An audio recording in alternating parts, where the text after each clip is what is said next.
Here at Prolific Interactive as a product manager. For those of you who aren't familiar with Prolific, we are a product agency. We're based here in Brooklyn as well as San Francisco. We're going to be opening a new office actually in Durham, North Carolina in the next several months. Yeah, really excited about that.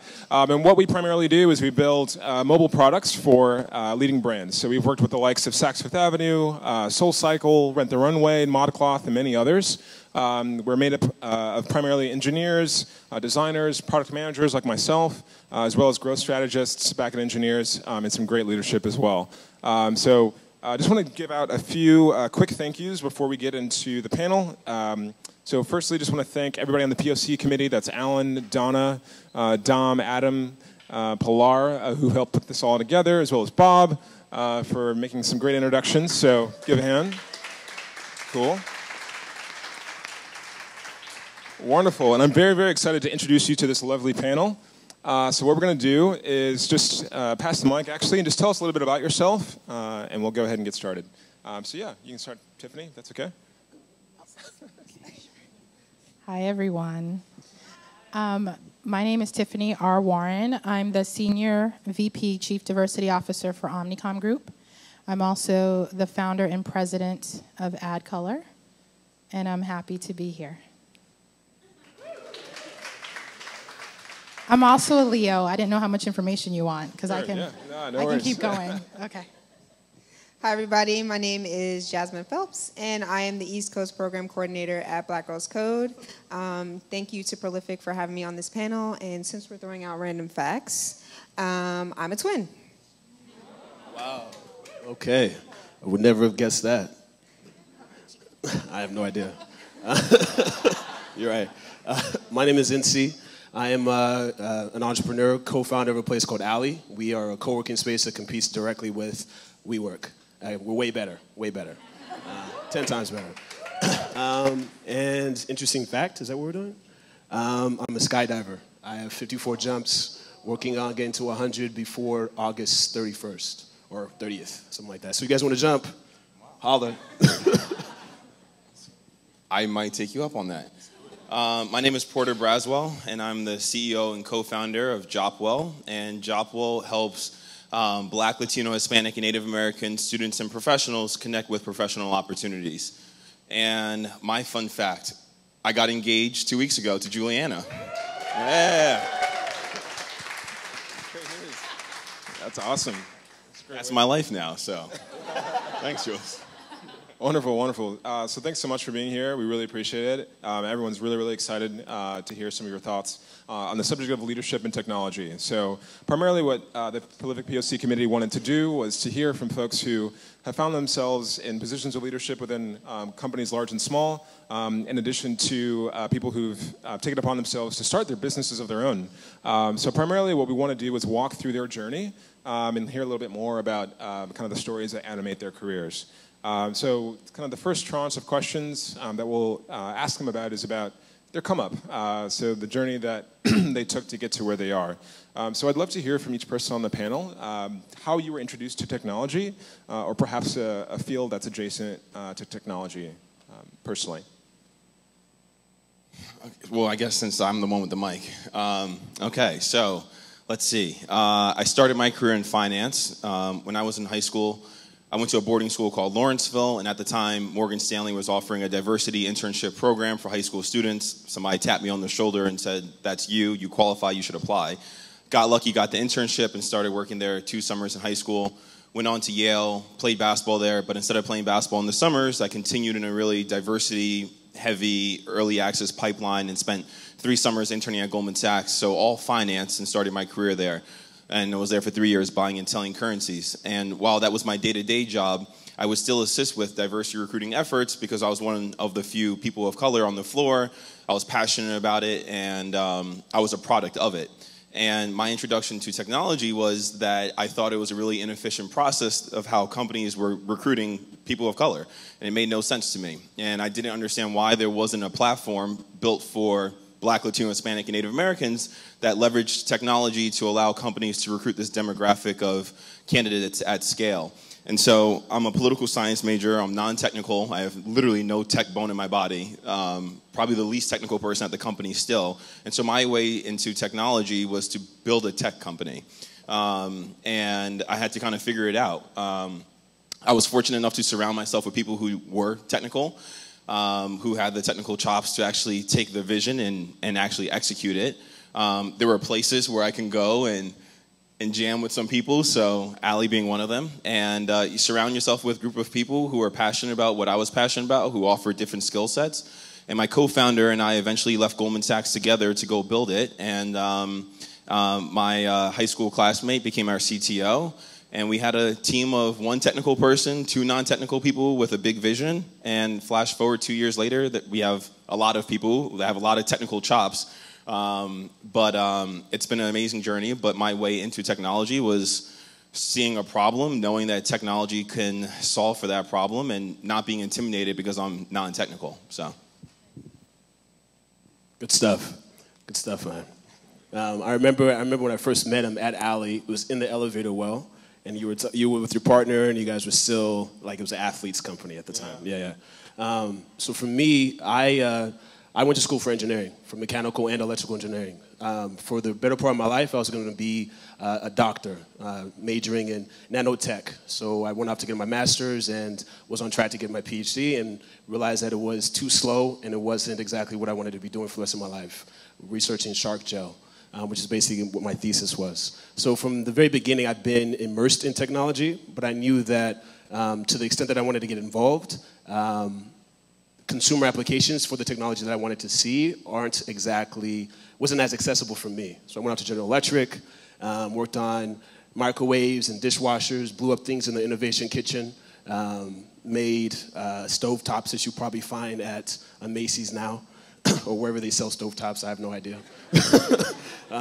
Ended up leaving that. I went back to grad school, started a telecom business. We basically try to get individuals to evangelize QR codes. So if you ever go to a Sweet Green right now, there's a company that powers the mobile app that you use to purchase things. That company's was once called Scavenger, but now it's called Level Up. They were our major competitor. We raised $2 million. They raised 12.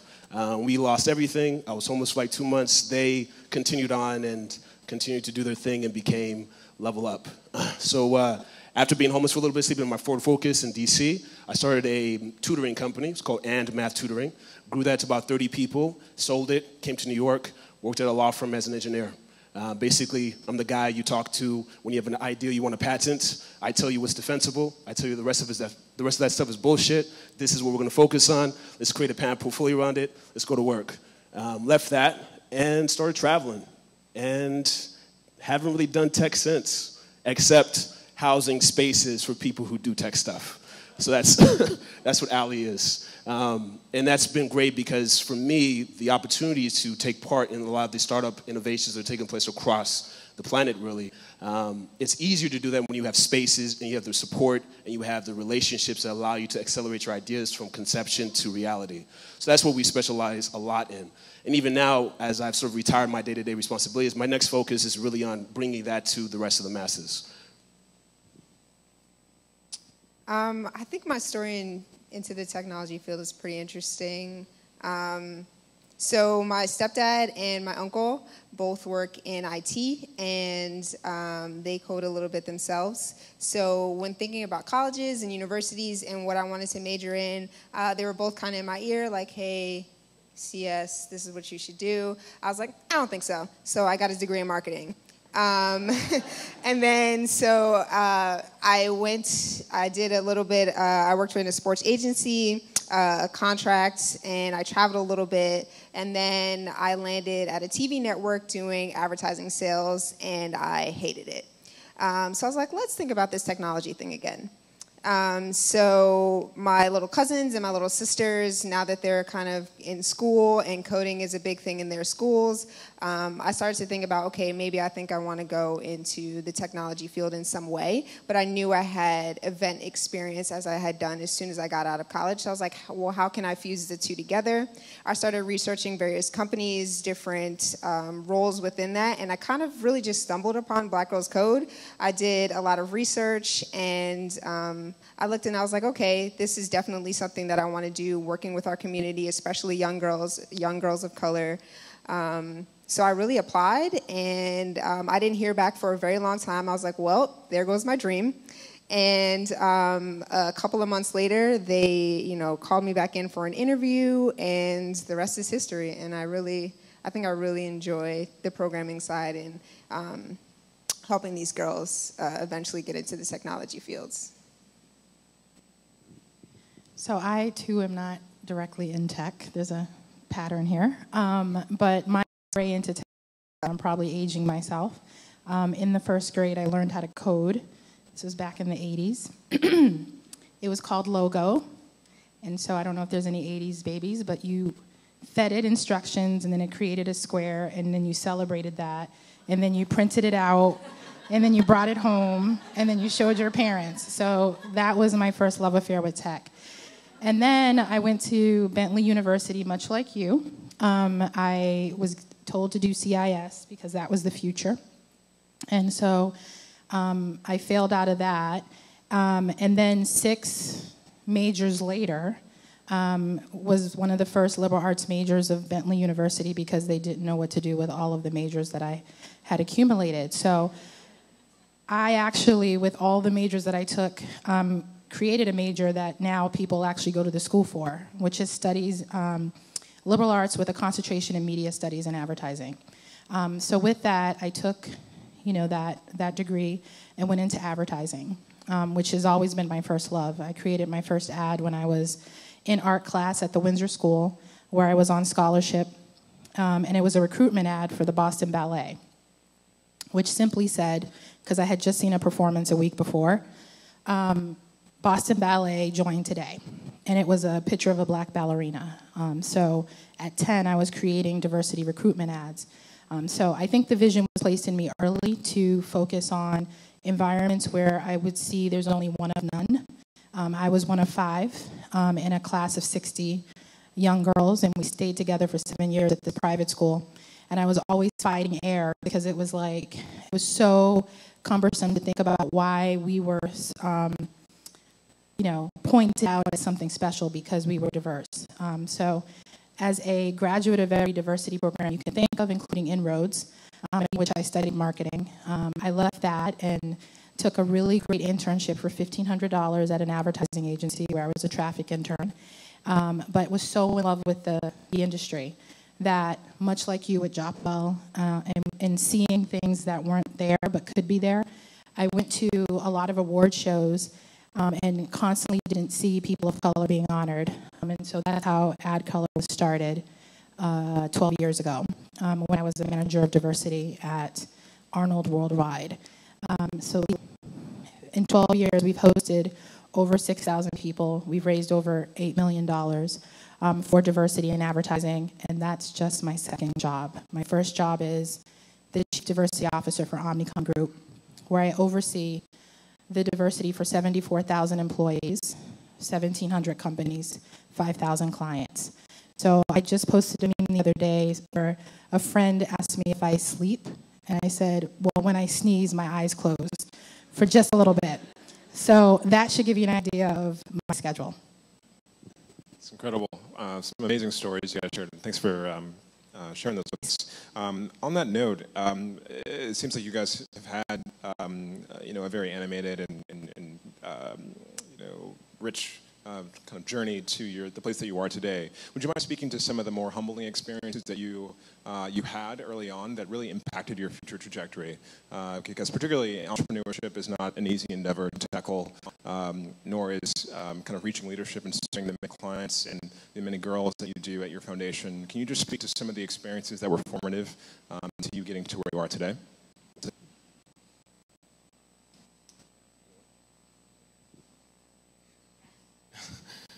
Sure. Okay, let's see here. I think the most humbling experience. Okay, when I was still at Goldman Sachs, so I grew up in the type of household where to be successful, you have to be a doctor, you have to be a lawyer, you can go into finance, and like that's it. And my dad came from the Bronx, and he was able to become a general counsel for a publicly traded utility company in New Jersey, and basically told my sister and I, like, you guys will fail in life if you don't do one of those things. And like, how dare you? And so when I was at Goldman Sachs, I like was successful in my parents' eyes. Like, I had made it according to what they defined as successful. And so when I was there for 3 years and I just got promoted to associate, in their eyes, I was right along the right path. And so one day I came home to them and said, or one Christmas I actually came home and said, okay, so I'm going to quit. I don't want to do this anymore. And they said, well, why? What do you want to do? And I said, I want to build a tech company that helps diverse individuals get jobs. And they're like, okay, so you're non-technical. I was like, yes. Like, you've never done recruiting before. I said, yes.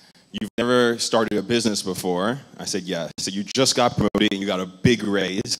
I said, yes. And they said, and so you're going to go out and build a tech company that helps diverse people get jobs. And I said, yes. And they said, okay, you're going to die, and that's fine. You can always, like, apply to school and start your life over again, and that you are making the biggest mistake of your life. And it's a really awkward, humbling thing when your parents tell you that you're going to die. Like, it's very unnatural to not listen to them. And for 6 months, I didn't. And I kept questioning myself, and why am I doing this? Is this the right path for me? Am I sure I'm going to do this? And every single day when I would check in with them, they would basically taunt me. And it was like very stressful. Until one day I was like, you know what? If I die, and it was like this morbid thing, but if I die, I would not be resting in peace because I knew there was something else I was supposed to be doing. And if I took this leap of faith and I failed at it, I'd be fine. I would rest in peace. And like, that is something that I have to pursue. And so I did, and now they're the biggest cheerleaders that could ever be of Jockwell. And so, but it was a very humbling, awkward thing when the people you love the most in the world, who care about you the most in the world, tell you, don't do this. It's a terrible decision. And it's something you have to overcome.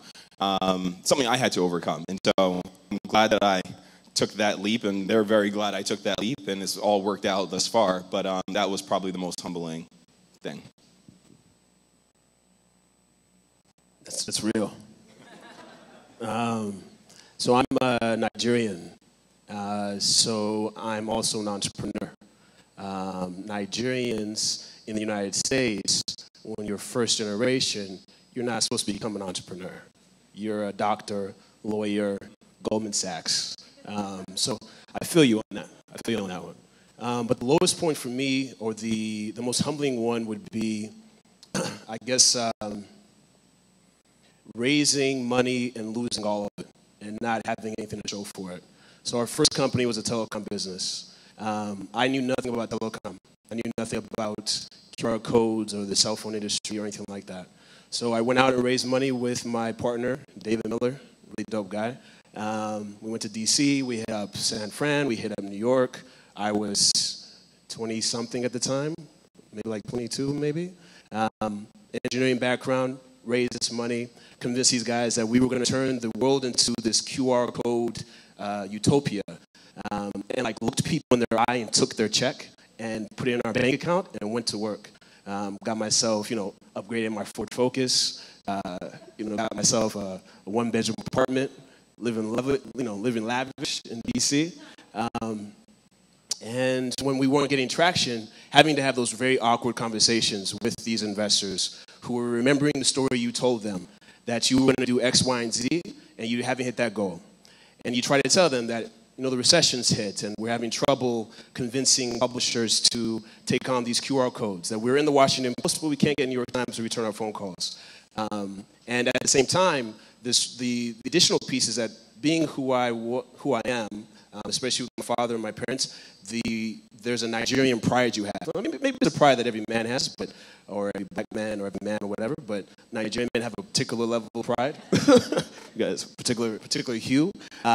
So there's this perception I have when I walk into a room that no one can tell me anything. But sometimes when you're failing consistently in front of folks who look very different than you, you are thinking about how else are they possibly judging me apart from the fact that I've just lost all their money.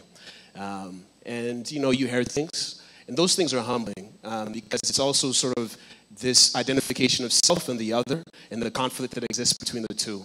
You're consistently trying to calibrate between the two, like what is real and what isn't. How much of this is me just being insecure, which a lot of it was, because your ego gets shot when you've raised money and you were amped and ready to go, and you've graduated from school, you do all this hot shit, and now, you're looking at like $10,000 in the bank account, and there's no revenue coming in, and you're contemplating like the best position to sleep in the back of your car. Like that's a special place to be. That being said, it does sort of clear the slate. It wipes the slate clean. So from there's really no bottom. Everything kind of gets dropped into perspective. So when I hire folks and they say, I don't know, I don't want to merge this spreadsheet. It's like, I don't want to merge the spreadsheet. I mean, just Google it. I was sleeping in the back of my car, and I grew that thing. I grew my experience with the back of the car to 30 people, sold it, came here, and I hired you. Like, get over the spreadsheet shit. I mean, I don't say that. Obviously, the leadership is a little bit higher than that, but those type of things really shake your perspective because we all kind of go into our situation with a sense of self and a sense of how other people perceive us. And there are really jarring experiences that force you out of yourself, wipe your ego clean, and force you to question what it is you really want to be, what are you really, what are you capable of, what are you good at. I'm not good at telecom. That's not what I'm doing. I'm not the person to walk into an institutional newspaper company and tell them why they should embed QR codes in their ads. That's just not for me. And it shows. We lost a lot of money as a result of it. But yeah, humbling. Yeah, if I may, actually, just to piggyback on that, I was curious, was there any point during that period where you said to yourself, something that I'm trying to convey to these investors was being misunderstood? And, as you said, there was complexity there in the relationship that you had with them. What precisely might have been misunderstood in that arena, and how did you, speak to that? Well, in that particular experience, I can bring up a different example. It speaks to that question a little bit more directly. But with the telecom business, the disconnect is really, at that time, it was my age and I'm pretty junior. Like, I don't know anything about the telecom business. I went into that business with my partner with this idea that I can solve anything. I'm this mechanical entrepreneur, and I grew up watching MacGyver and Star Trek. I had this idea that if you drop me on an island, I'm going to be good. You guys, you can roll with whoever you want to roll with, but I'm going to be the guy who comes at the end of the season, who's been chilling on the other side of the island, built a fort, and has been living luxuriously. So that was sort of the vision that I had speaking to these folks. And when the business is not going well, there's a lot, that's confirmation bias for your inability that they have, the perception of inability that they have of you. If we were doing well, I imagine that'd be different. But to kind of flip it in a different instance, and for that, I guess to address that, the best thing we could have done was really just to pivot the business sooner, and we didn't. And that was something I didn't know that we were allowed to do. I thought that when you raise money, you told people you're going to do something, that's what you're going to do, and you're going to do it until it happens. It wasn't clear to me until the very end. We saw Scavenger, who's now Level Up, that they pivoted to a B2B solution that was going to be embedded in iPhones. And iPhone didn't have the same degree of penetration that it has today. At that time, it was like maybe 30, maybe less than 27%, maybe.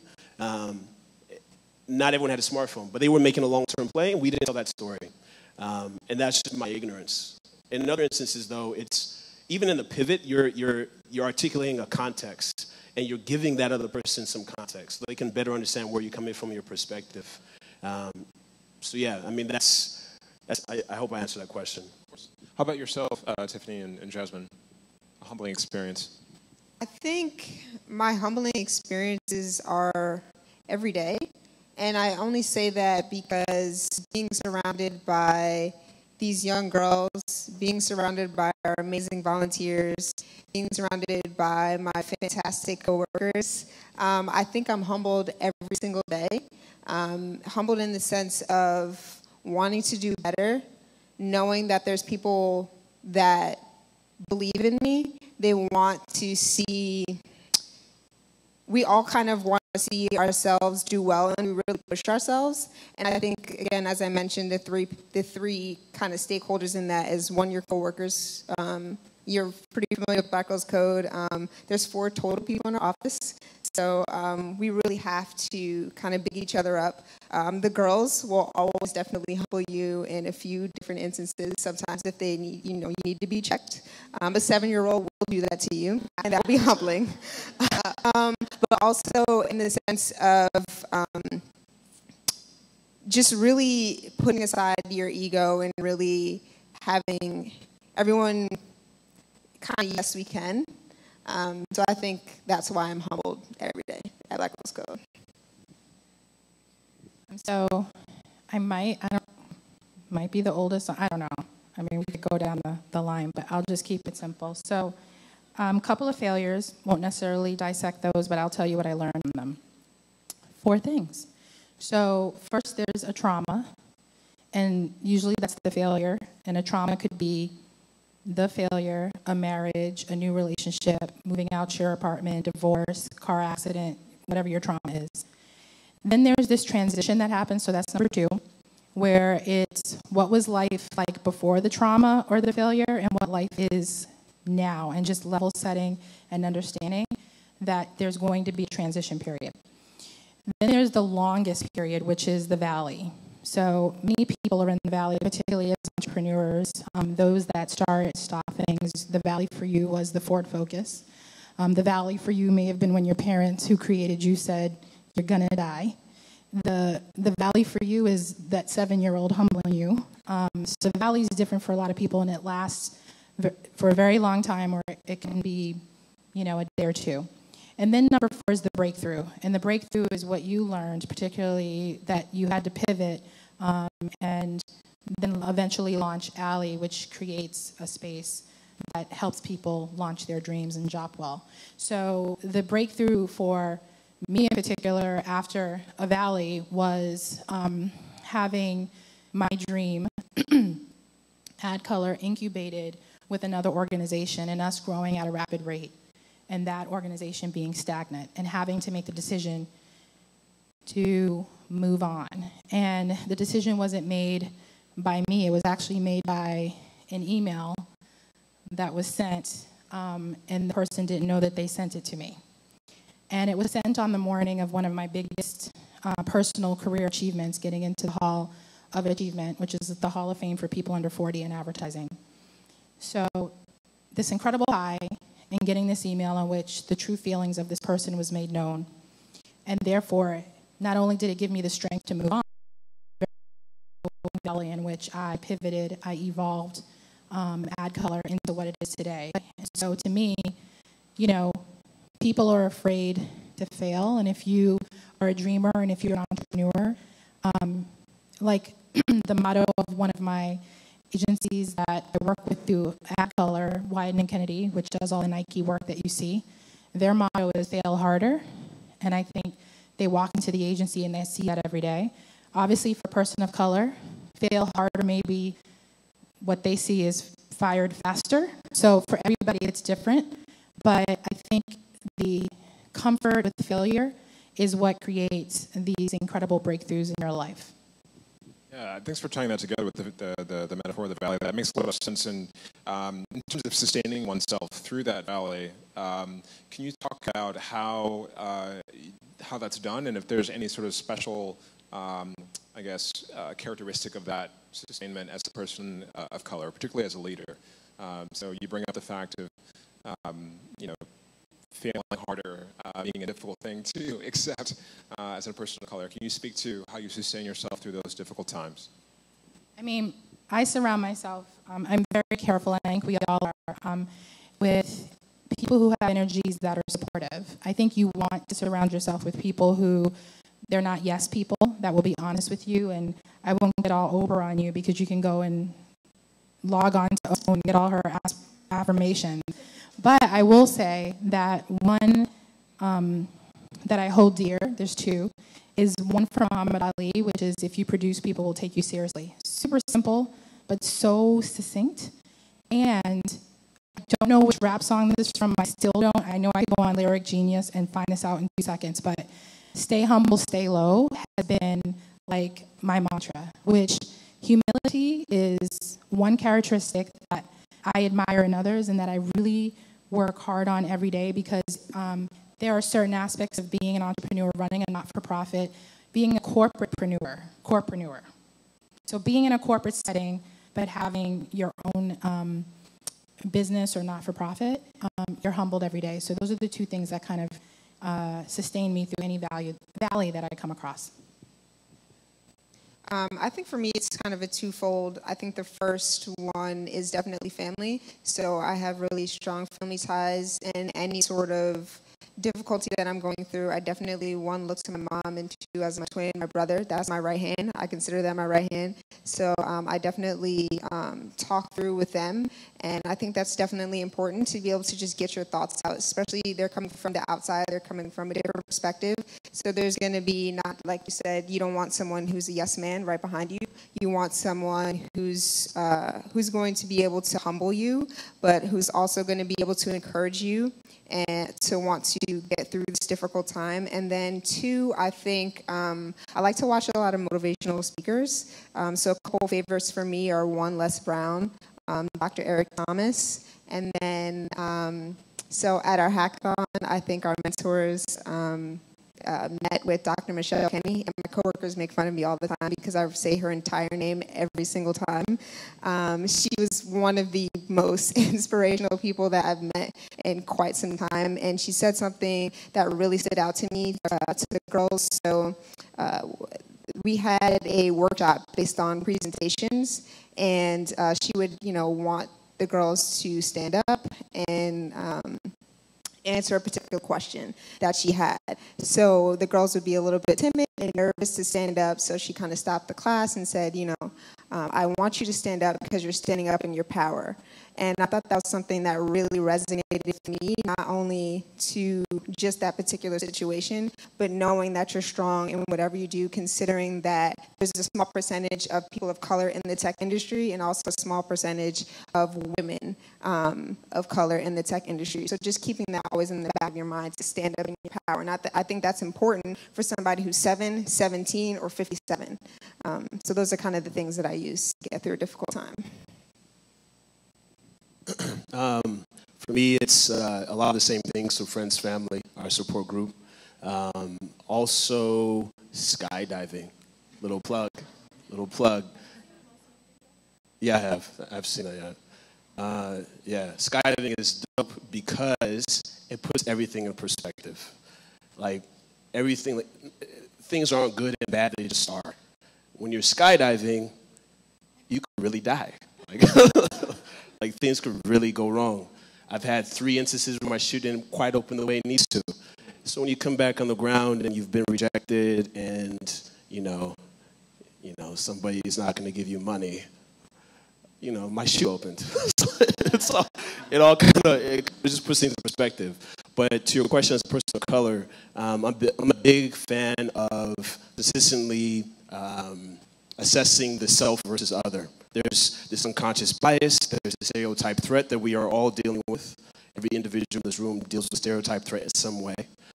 Another plug, Whistling Vivaldi. Read that. It's a great book, Whistling Vivaldi. That's in the stereotype threat. But this idea of just assessing like what is real about what I view of myself and what people actually view of me, and what kind of unconscious bias have they imparted upon me, and how has that affected me. It goes into these crazy circles. So for me, having those conversations with just really thorough folks around me, folks who are just way smarter than me and help me call me out on my bullshit, I go to a therapist and we talk. We talk about why am I skydiving? Like what's the correlation between skydiving and starting companies and being broke many times over? So like that is helpful, and I think that being a person of color, the more aggressive you are, the more refined and determined you are in getting your perspective out into the world, there are going to be times people are going to call you crazy. And you're going to feel like, I mean, this is not just personal color, this is any underrepresented person in any room. You are pushing very strongly on something, and someone's going to call you crazy, like indirectly or directly. And you need to strengthen your tool set to parse the bullshit from what's real and how to continue to process past it. So my friends and family help me refine every single day. We do that when we play chess in the morning or when we play bananagrams. We'll debate in the morning. So that's really helpful for me. I think I try to put everything into context, and I've failed so many times in my life, and I know I'll continue to fail. And being an athlete, like, you're always missing a shot, a kick, a whatever, but you learn and you grow, and you know that it's not going to last forever. In that valley, you're going to come out of that. And so I think that I am numb to when I do fail, and I don't recognize it. And I just kind of keep moving forward, because failure is a part of life. Like, it's one and the same. And so I think that if you can put it into context, it helps.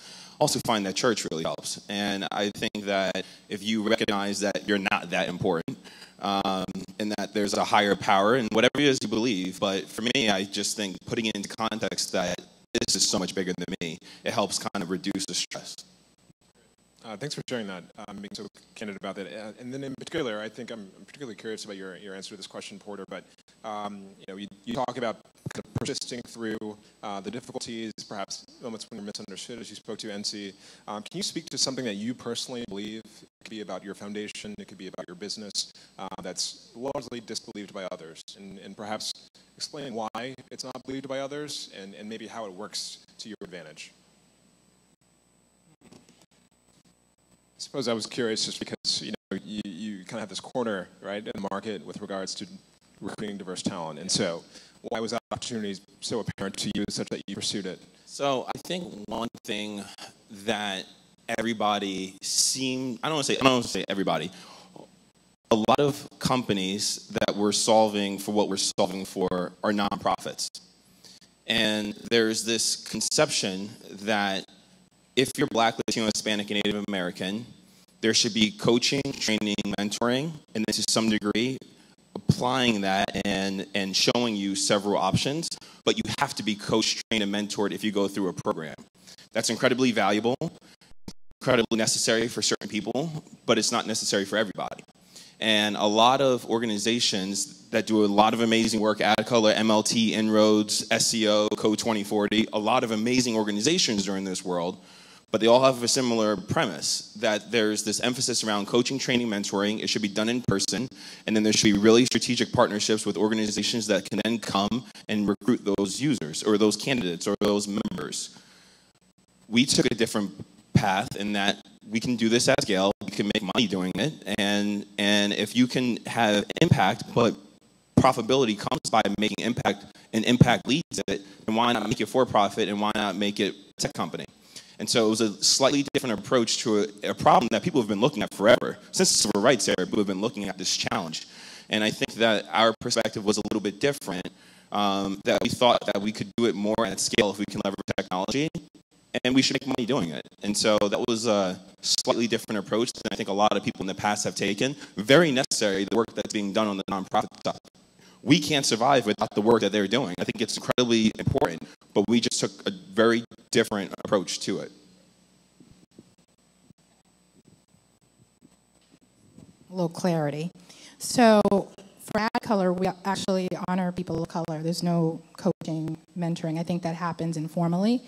And we're not recruiting. We don't have career fairs. We simply wanted to balance the way that achievement was parceled out in the advertising industry. Most people achieve their power being on a list or going to the, getting a Clio or a one club award. And so we partnered with these organizations and said, we know that you're trying to do a great job at adding diversity, but let's partner together. And for instance, for us, we created the AdColor One Club Award, where we honored the top creatives of color. Now, like, in a funny way, we honor them, and now they're on everybody's list. And so for us, you know, I hear what you're saying, and I think I actually went into it much like you did because I studied the other award shows, and I pivoted because I didn't want, you know, I've been in every diversity program you can think of, and that is so true. I come to them broken, and I need to be fixed and mentored and changed so that I could fit into a certain, you know, system. And for me, you know, knowing that that was how people were thinking in terms of diversity programs, I wanted to do something different. And often there's a misconception about that, but the mentoring and the coaching happen informally. It's not at the core of what we do. What we want to do is honor people so that these lists or these trade magazines or associations can never say, I don't know where they are, because often they talk about people of color like we're a National Geographic special. Where do we track them? Where do they gather? Where can we find them? And that kind of, and you know this, because even when you were probably selling job, well, people were like, oh, are you going to track them for us? I mean, it's this really inhumane conversation that happens when people talk about POCs. And it's like, it's a constant fight to say that I'm coming to you whole. I deserve to get a job. I deserve to be honored. I deserve to be given a raise. I deserve gender parity. That's a whole nother conversation to talk about gender parity and how women of color are missing. So there's a lot of fixing that we have to do, but organizations and companies, like JobWell are balancing the playing field. And I love the fact that it doesn't come from a place of, well, you need to be coached. I love that. So I just wanted to clarify. Sure. Particularly, Jasmine, as well, your organization has this aspiration of teaching, millions upon millions of girls code, and you've made considerable progress in that arena. And some of us here, even at Prolific, were able to participate in the hackathon you had recently here in Brooklyn, which was amazing. Can you speak to this mission, perhaps broadly being appreciated and valued by others and people externally, but for maybe, again, some other things are maybe misunderstood about what you're trying to accomplish and why Black Girls Code needs to exist, why it's so important? Yeah, I think our mission, for those who don't know, is to serve young girls ages 7 to 17 and have them become these technology leaders and innovators within their communities. And I think part of that misconception is not only just to teach these girls how to code, but have them become leaders in technology. So I think that's the missing piece that that people are kind of misunderstanding about Black Girls Code, and that's why we say that in our mission is we want to have them be innovators, have them be creators, have them be leaders in technology, and of course, our goal is to teach 1 million girls to code by 2040. That's at the end, but in the beginning, we want them to really take over the technology world. Why do you think that's something they need to emphasize? I just want to lean into that a little bit more. The fact that you want these girls to grow up and become leaders, as opposed to simply learning to code, which is a valuable skill set, particularly to become leaders. Is that important? Of course, leaders, innovators, creators, but I think that there is a lack of that now. And I think that's, in terms of leadership, there is clearly a higher percentage, rather, of males within leadership positions, whether that be CEOs, whether that be chief diversity officers here, but things of that nature. So I think that's the important part. Great. I wanted to pose another question as well, more so about the aspirations that each of you have in your current space, and then we'll move over to questions. Could you perhaps speak to presently how you're defining personal success for either yourself or your business, and how you came to kind of arrive at charting that course for yourself?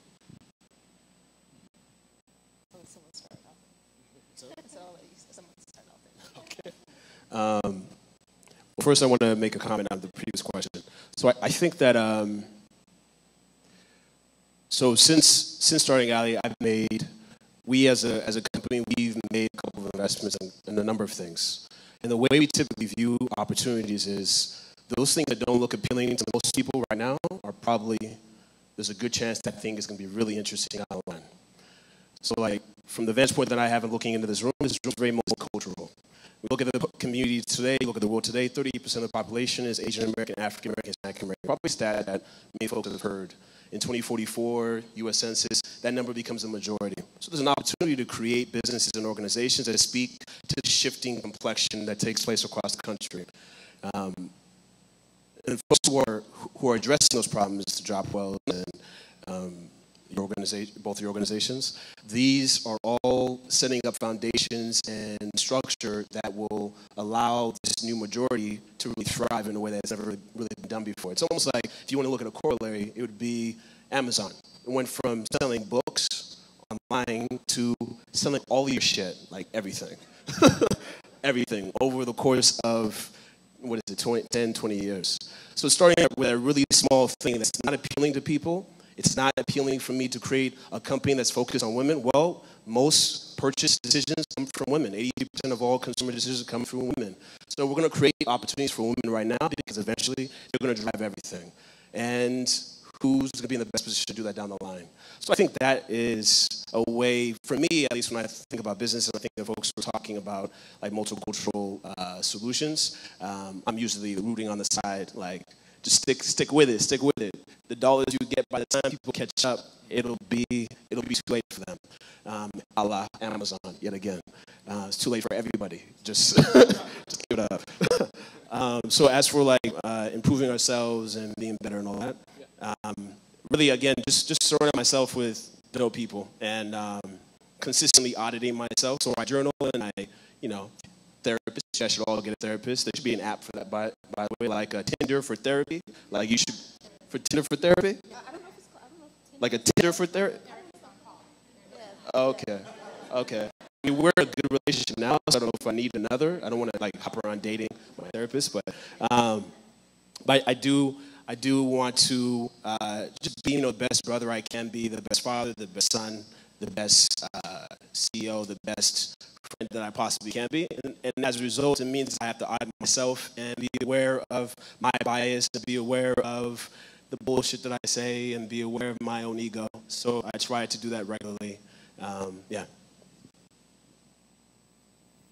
I think the biggest way outside of quantitative, hitting your numbers and whatnot and measuring success, I think you spoke to it a little bit earlier in saying feeling like you had a purpose. You started off in finance, but you knew that if you were to die, hopefully not soon, if you were to die, you knew that you couldn't rest in peace. And then I think just having that mentality is knowing that, yes, this is the work that I want to be doing. So in a way, this is success to me. Now, that's not the end-all, be-all. There's definitely different stages and measures that you ultimately want to hit, but that initial phase of saying, yes, I think I'm happy, there's a sense of integrity, things of that nature. I think outside of the quantitative, of course, those are some qualitative things I think are good measures of success.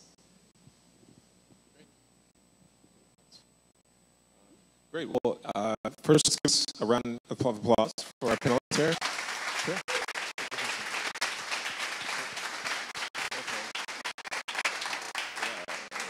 Some wonderful insights you were able to share. I did want to take just a few minutes to open up the floor for some questions from our great audience. So if you would, just stand up, maybe say your name, and pose your questions.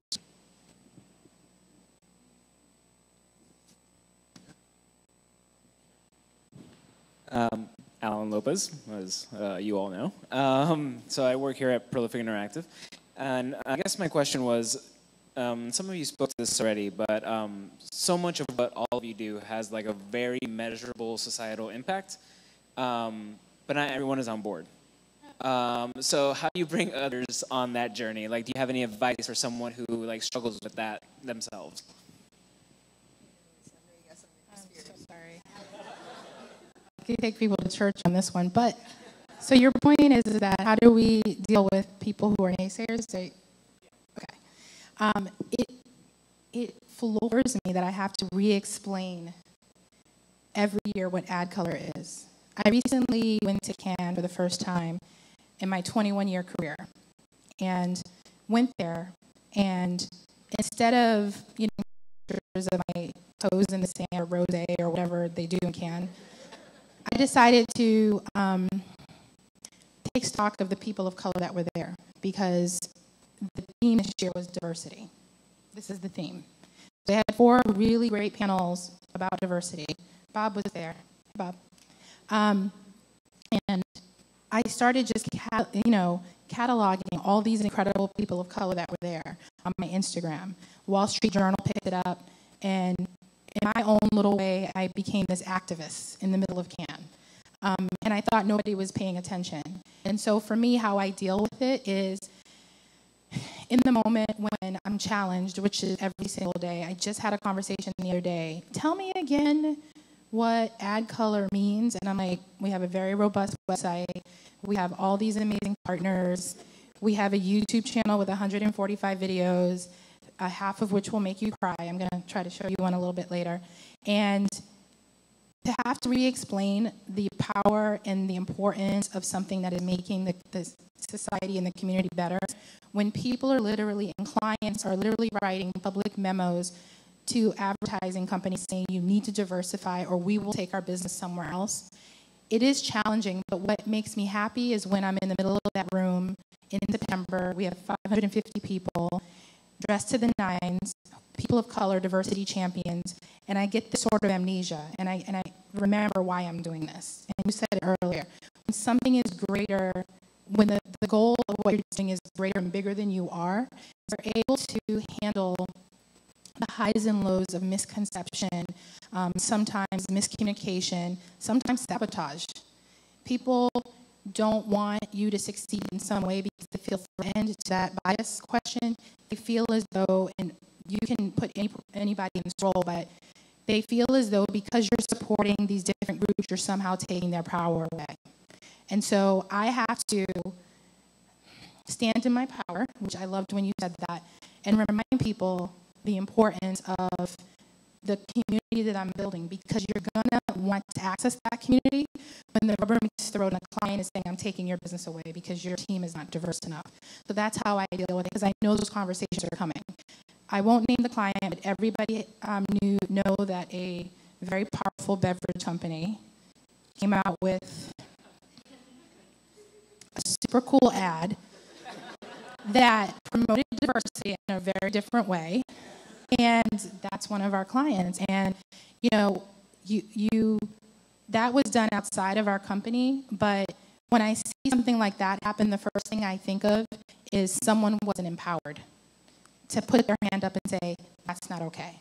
So I use that example to remind people that's my job, to empower that young junior creative director to stand in their power and say that's not okay. Using those kind of examples is what gets me through the day, to answer your question.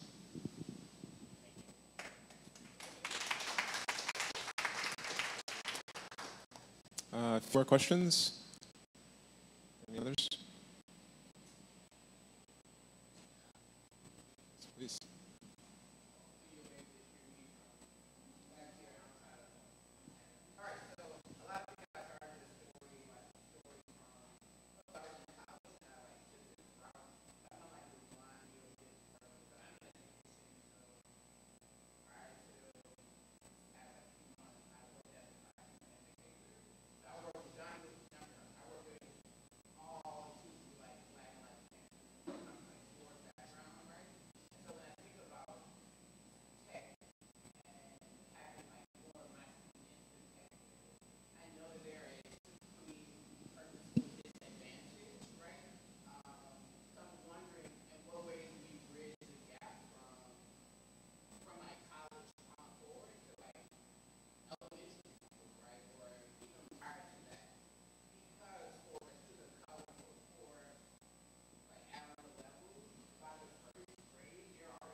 That's a loaded question.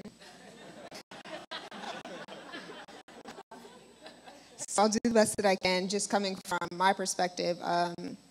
So I think So I'll take a step back. I volunteer basketball coach, and the number one thing, especially for the younger kids, and for me, younger is 5, the first thing that I try to make sure before I start to teach you those intricate skills is to make sure that you love it, 1, and 2, to make sure that you're having fun.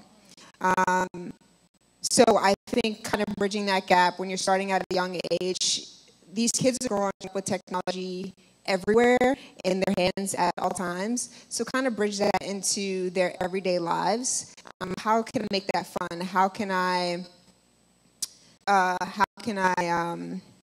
connect it to whatever it is that they're interested in?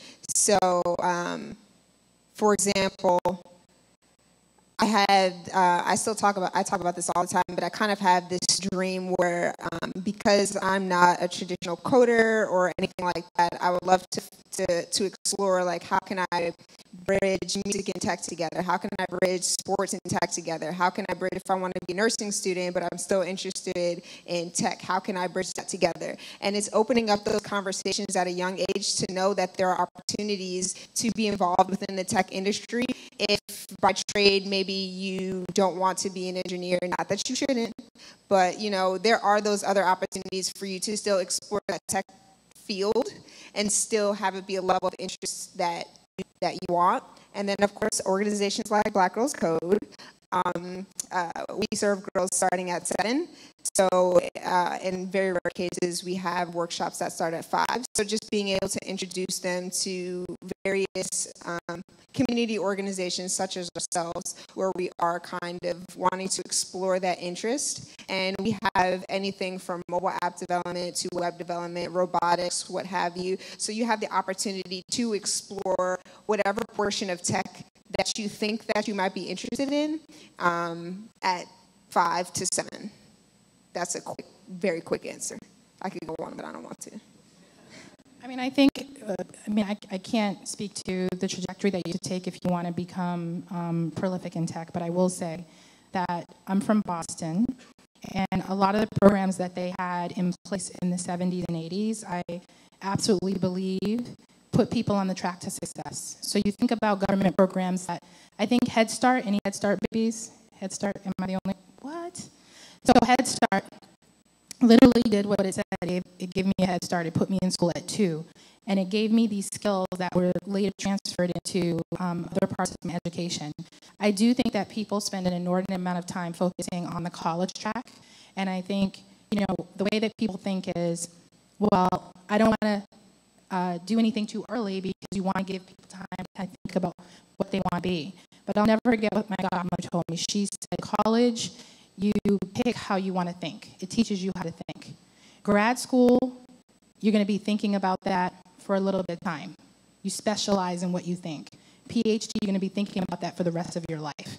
So figuring out what that sort of motto is for elementary, high school, and even kindergarten, people focus too much on this end and not enough on that. But I'd love to talk to you about some of the things that I was a part of that I think helped put me on a certain track for success.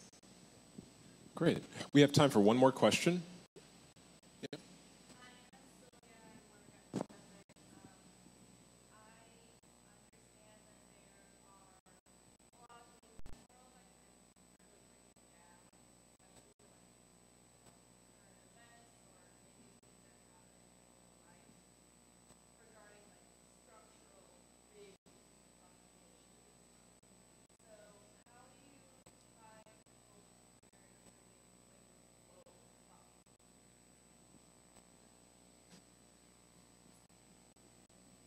Giving this to me? Okay. All right. Okay. How do you find hope? How do you find hope? Okay, so for me, I think for a lot of folks, there's that humbling question that we had, that thing that gives us perspective. And when my parents came to this country, we all slept in a one-bedroom. My mom was a Pizza Hut driver, and my dad was a security guard while at USC. So it was myself, my 2 younger sisters, my uncle and his 2 kids, and my mom in a studio apartment in LA. in a much better situation now because of the work we put into solving the problems around us and the problems that, in the way that we viewed the world around us. So I think that on one side, the realization of where I've come from gives me hope in our ability to progress. But also, I'm a believer that we are better today than we were 50 years ago, 100 years ago, and so on and so forth, that society and communities are getting better. So while things are painful in the context of like the right now, in the aggregate, it's better. And it'll continue to get better as long as folks, everyone here, is persisting and defying the status quo to tell a new narrative and to reprogram the world, because legitimately the world is being reprogrammed. And you see that with pretty much everything. I mean, our major competitor, we work, if you guys think they're just doing office space, you're tripping. They're doing a lot more than that. And we are as well, and so is, I imagine, Jopwell. Every company here is taking advantage of an arbitrage and expanding to something bigger. So in the smallest context, it's painful, I think, because it can be demoralizing, but that in itself, on the opposite side of it, once you push past that, there's hope there. So we're progressing, and we're getting better at everything that we do, especially with more of these conversations. And the one thing I would add to that I find that helps a lot for these types of things is just to speak about it. And, well, I'd probably get in trouble if I gave my political views on a lot of different things, but, like, I was not happy with this election. And I would have been, I was very, very unhappy with this election. And I had to deal with my role as the CEO of an organization that's growing, and we have a lot of clients. And so if I don't speak about something, then I'm not doing myself justice. And if I do speak about it, then I have to think about the business and what does that mean if the CEO has a really strong political view about something. And I lost a lot of hope during the election, I really did. But what I had to decide is, as a business, what is the business that I want to build? Ultimately, it's my company. So what do I want to do? And I decided that I would be incredibly tone deaf, which a lot of companies fail from if you don't acknowledge or talk about something that's affecting your community. And with the election in particular, it affected our communities. And so what Jopwell decided to do was to have a town hall. And we sent out an email to our community, first just in New York City, and basically said, we are aware something drastic happened last night, and this is very unlike us because we're a job platform, but we want to have a conversation today about politics. And we sent that out and said that we're going to be hosting a town hall, so if you're local, we'd love for you to attend. And I probably got back about 200 emails of long essays about how important that was to just get the email to know that Jopwell was supportive during this time. And when we proceeded to have the town hall, we got a lot of excitement around the community, so we opened it up into like a live video streaming thing. We got a bunch of people to tune in, and we had a great turnout. And the ability for people just to speak and just to share their opinion and to share what they're feeling went so far, and it made me feel a lot better, and I know a lot of people who were in attendance felt a lot better. And we realized that if you have others that are going through something similar and you can speak about it and be honest about it and be open about it, you can feel a little bit better about it. And you might realize that it's not as dire as what you thought it might have been, and you have comfort in knowing that others feel a similar way. And so I find that for those situations moving forward, whatever it might be, speaking out about it and sharing what my opinion is, others will probably have similar opinion and want to find those people to have a conversation with. Great. Well, that concludes our time. So please give another round of applause to our panel.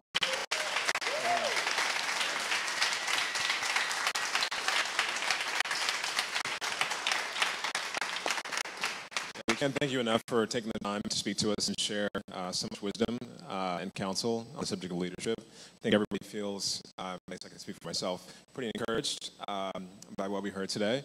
I want to just quickly segue to a quick promo for Ad Color, since we learned so much about it. Tiffany was so gracious to share a video. We'll actually be sharing out some more information about each of what our panelists are up to. But if you would just direct your attention to the screen, we'll play this since we'll conclude our time.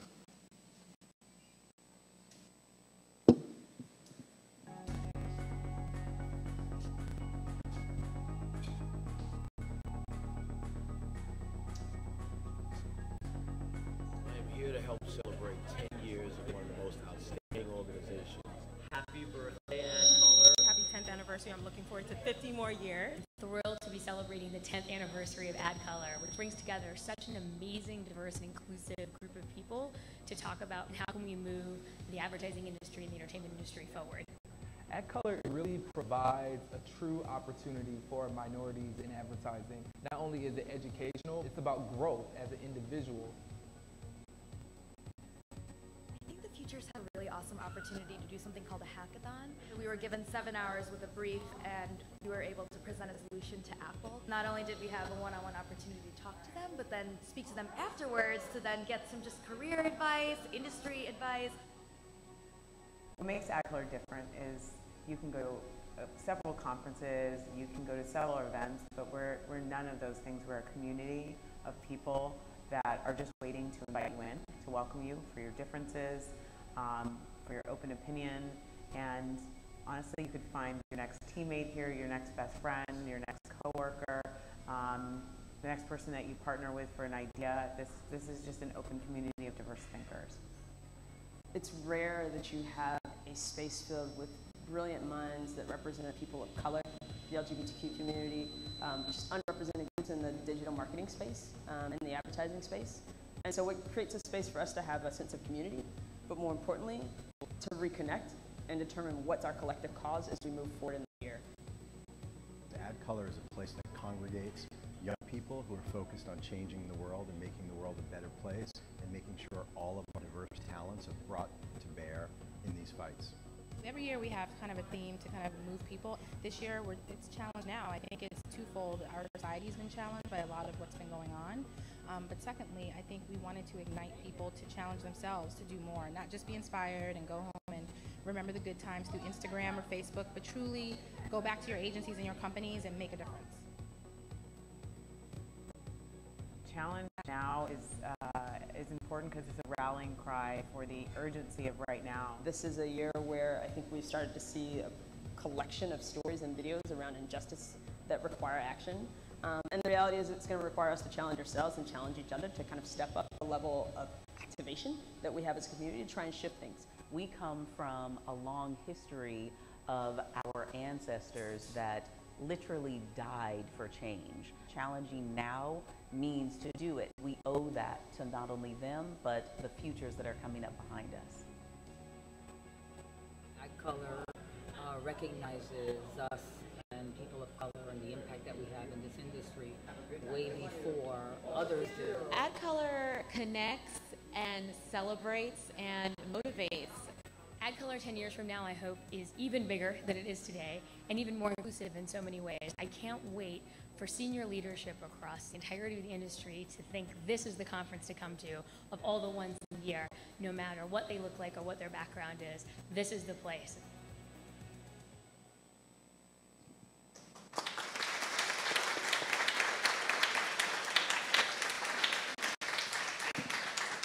Great. So I just want to thank our panelists again, and feel free to stick around. We still have plenty of food and booze. We're going to turn the music back on, so enjoy yourselves. Thanks again.